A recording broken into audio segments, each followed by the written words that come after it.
looking a bit tight at the moment. Is this thing still running? We are so behind on schedule. Oh, the wrong one.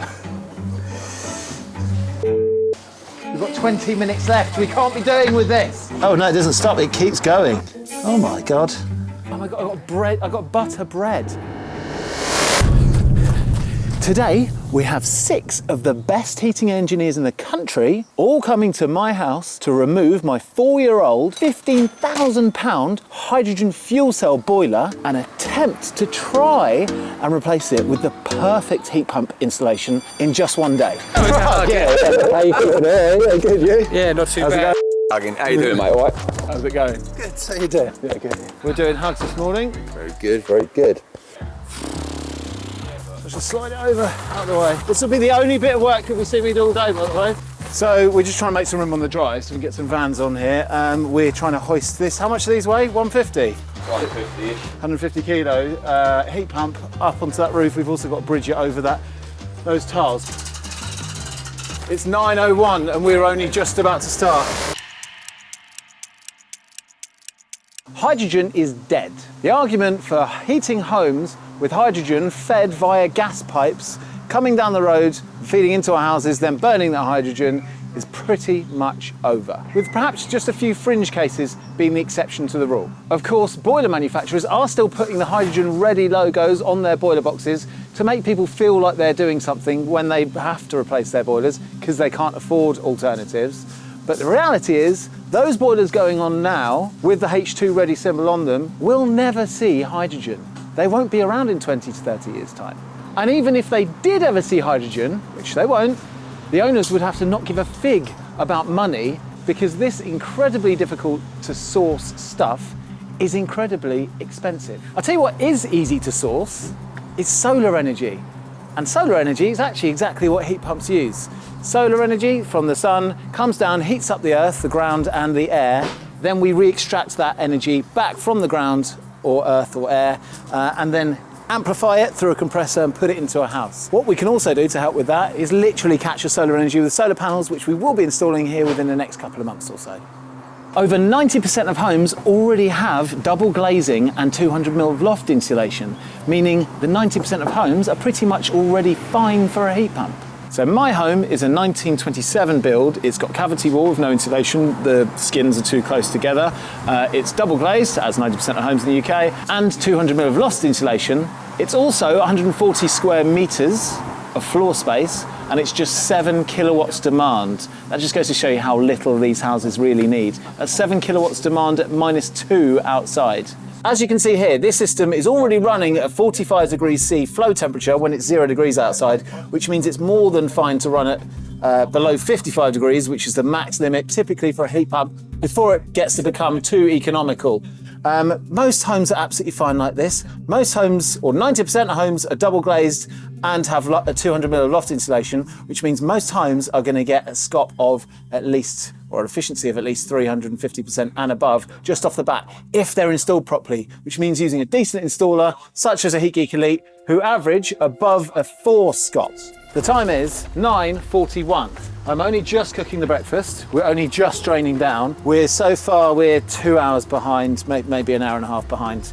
So far, so not so good. How do I get all this up? There is, so union on the compression. Yeah, I've got to get this off and drain the cylinder, haven't I? Perfect, drain point of the box. And that's not going to do. That was it. Right.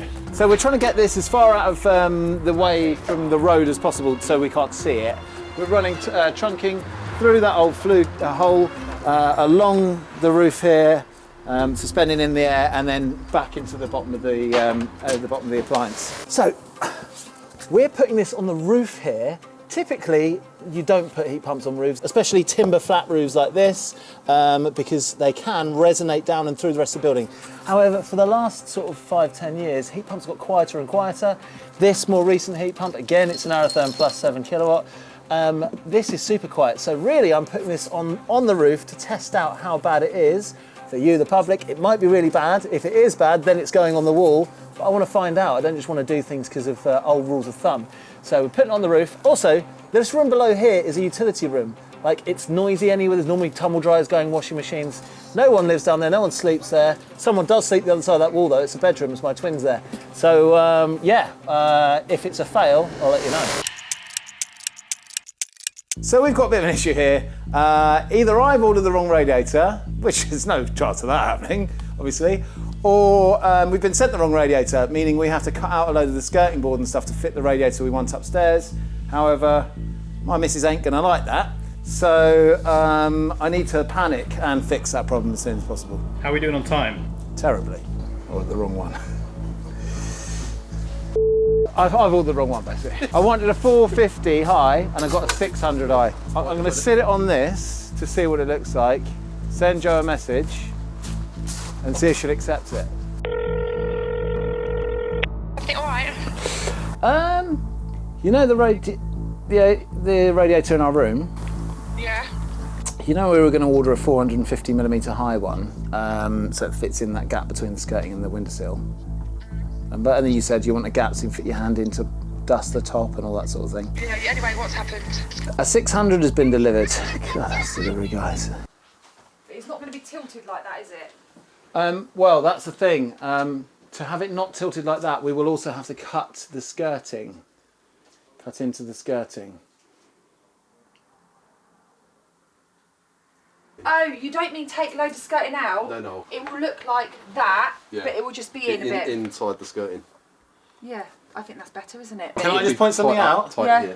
This being that much bigger means we're going to be able to reduce our flow temperature, which is going to save us money every single year. And this room's going to be hotter. And the room's going to And be I think warmer, it's you too can hot walk as it closer. is. You happy, A Joe? few radiators in this time. I'm compromising. Let's go and see what Liam's doing. How's it going? It's not, mate, at the minute. Okay. What's going on? There's three. Are all too close together. We've got too many heat beaters going in. Ah. There's 3 heat beaters going in. 3? 2 One for hot heat water, one for general heating. beaters and a cold inlet.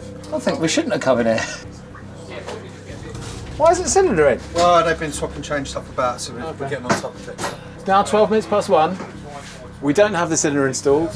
None of the pipe works or primaries are done. None of the heat beaters are installed. Only 2 of the radiators out of the 7 have been installed. I'm going to dust my trusty spanners off in a minute. So we picked these radiators because they're much higher output, which means we can get our flow temperature right down. Our flow temperature is 45 degrees flow temperature, so we don't actually need to replace any radiators.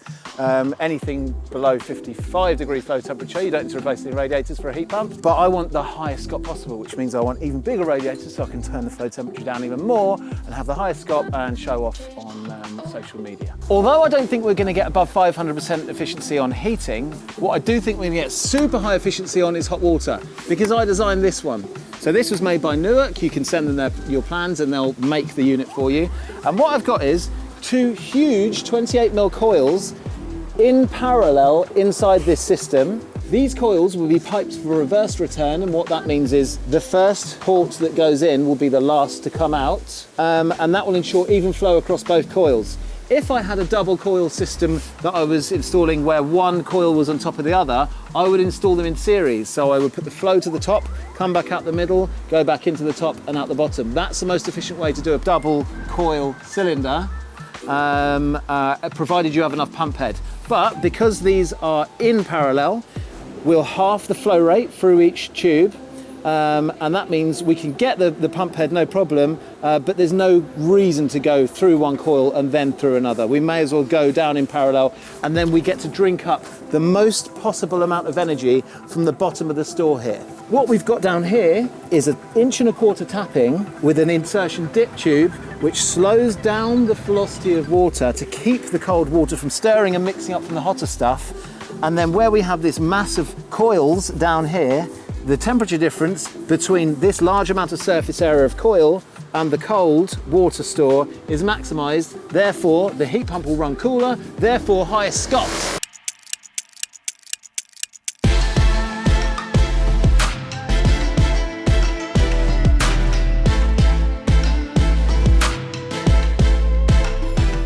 So why the hell am I throwing away this incredible hydrogen fuel cell system?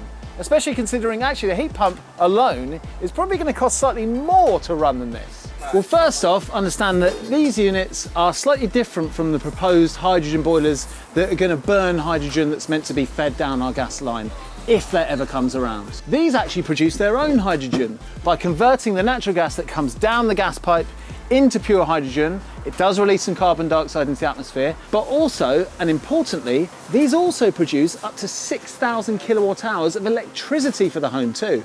And it produces that mainly in winter when you need it. So from that perspective, these aren't really comparable to heat pumps, as heat pumps only consume electricity. Now, this hydrogen system, in theory, saves more carbon than a heat pump system, due to the fact that it only creates 210 grams of carbon dioxide per kilowatt hour of electricity produced, but thereby saving 500 to 900 grams per kilowatt hour produced from a gas-fired power station, which is a saving of 240 to 700 grams of carbon per kilowatt hour produced. However, it still produces 210 grams of carbon dioxide per kilowatt hour of heating. And although this often balances out, still in the favour of the hydrogen fuel cell to be lower carbon producing, there are two major reasons for ditching this in for a heat pump. First of all, the electrical grid is getting cleaner and cleaner, meaning heat pumps' carbon footprints are dropping substantially every single year. Don't get me wrong, these fuel cells should be installed where heat pumps can't be installed.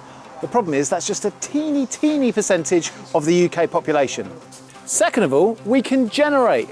In the next part of this project, we're going to install two pieces of kit that are going to make this heat pump way cheaper and cleaner to operate. Solar panels and a home battery are going to reduce this home's carbon footprint by way more than if it was powered from a hydrogen fuel cell. And that solar and battery will also massively help when I ditch my diesel family car for an electric car along with an electric charger. And it will help balance the electrical grid, which helps the rest of the UK too. But massively importantly, it's also going to make it way cheaper to run. For the record, on the carbon front, I'm also still going to allow myself to have a nice applewood smoked barbecue.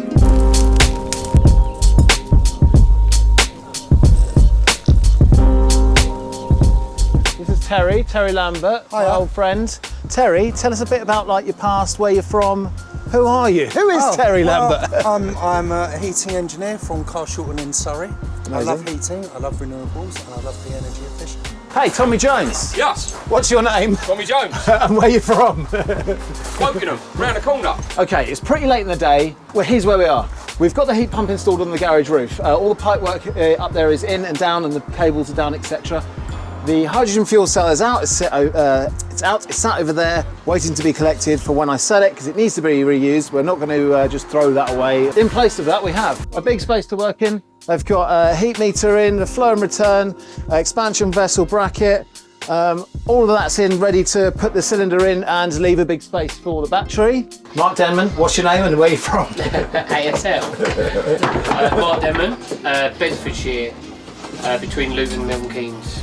Mark's more experienced with refrigeration and heat pumps than most of the Heat Geek Elites. He's been doing it for a very long time. He wouldn't have been as experienced and knowledgeable in hydronics, I would guess, unless it was the Heat Geek course. No, more on the like with the refrigerants, and then with the Heat Geek course was put the knowledge to like another level. Basil the Make Great Master Detective. Yeah. What's your real name? Liam Barry. I know it's Liam Barry because Liam Barry used to work with us, Vito Energy. We were very impressed with him, which is why when he had to go back up to his area to work because he was too far away, I said, don't go back up there, go and start your own business because you're amazing. You know him online as... Custom Renewables. They're redoing this plant roomy type thing in here. They're putting valves in and reordering the pipe. There's a lot of copper going in there. We'll come back in here to see how this is done afterwards. They've got a bit of wiring in here as well. Fair bit of work there. Let's have a look out here. Our first fancy radiator's installed. This radiator's about 2.5, 3 times the output of the other one, so you can get much lower flow temperatures. The kettle's boiled, so I'm going to go and turn it off. One of them doesn't want sugar and the other one wants sugar, and one wants milk and the other one doesn't want milk. One's a coffee, but the other one's a coffee. Oh, and then there's a tea. We've got this radiator off the wall, but we still have to put the 3 pieces of the radiator here, connect them together, then pipe it up. That's already a load of work on its own. However, this radiator is off the wall. They're just about to start winding this one together and lift it in place. They're getting there. We're getting close. There's a lot to do in the last hour though, so if you guys could get this one finished and that one done within the next hour, that would be fantastic. I'm Liam from the Heat People. I'm based right up at the border of Cheshire and Merseyside. I am Richard Wilkins. I am from Lotus Energy, previously Lotus Gas, New website coming soon. We've got Chris up here. Chris Chapman, what's your name? It's Chris Chapman. How long have you been doing heat pumps? And what made you swap? Was it Leeds or was it the fact you wanted to move into it? Well, I've been wanting to move into it properly since about 2012, but actually you and your course has helped me do that. So Chris has got about half an hour left here or something like that. So yeah, and then if you could help us downstairs, as we've got an hour left to finish the entire install before Joe gets back, and then we've got to mop up and tidy up. That's drama.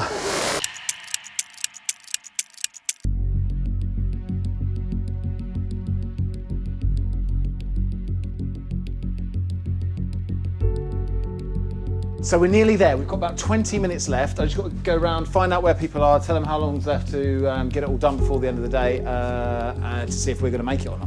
Guys, we've got 20 minutes left to finish off pipping up those and fill up and test. How you doing?